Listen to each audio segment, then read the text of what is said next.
በመጽሐፍ ቅዱስ ቋንቋ አብ ልጁን ላከ ማለት አብ ራሱ መጣ ማለት ነው። ላኪን ላኪ የሚያሰኘው ተግባር ሰጥቶ ልኮ እሱ ሲቀር ነው ላኪ የሚባለው ወይም ደግሞ ላከ የሚባለው። የላከኝ አብ ከእኔ ጋር ነው እንጂ ብቻዬን አይደለሁም ይላል።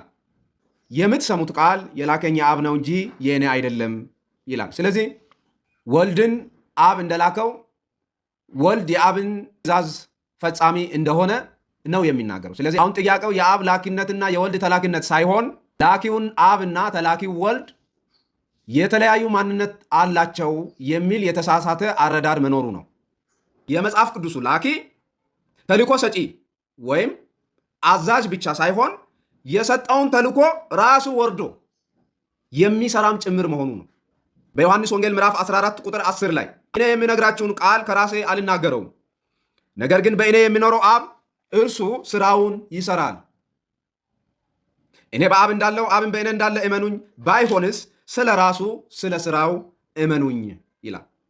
ስለዚህ የመጽሐፍ ቅዱሱ ላኪ ተልኮ ሰጥቶ ላይ የቀረ ወይም ደግሞ ላይ ቁጭ ያለ ሳይሆን አብ ራሱ በተላኪ ወልድ ተገልጦ ራሱ እየተናገረ የሚሰራ መሆኑን ሰርቶ ያለፈ መሆኑን ነው ኢየሱስ ክርስቶስ እየነገረን ያለው። በእኔ የሚኖረው አብ ወይም ላኪው እርሱ ስራውን ይሰራል ነው የሚለው። እኔ አይደለሁም የሚሰራ ያለው። ስለዚህ የሚሰራው ማን ነው አለ? በእኔ የሚኖረው አብ የላከኝ ራሱ ስራውን ይሰራል። ስለዚህ እኔን ተውኝ፣ እኔን ባታምኑኝ እንኳ ስለ ራሱ ስለ ስራው እመኑኝ ነው እያለ ያለው ኢየሱስ። ስለዚህ አብ ወልድን ልኮ እላይ ቁጭ አለ የሚለው አስተምህሮ መጽሐፍ ቅዱሳዊ አይደለም ማለት ነው።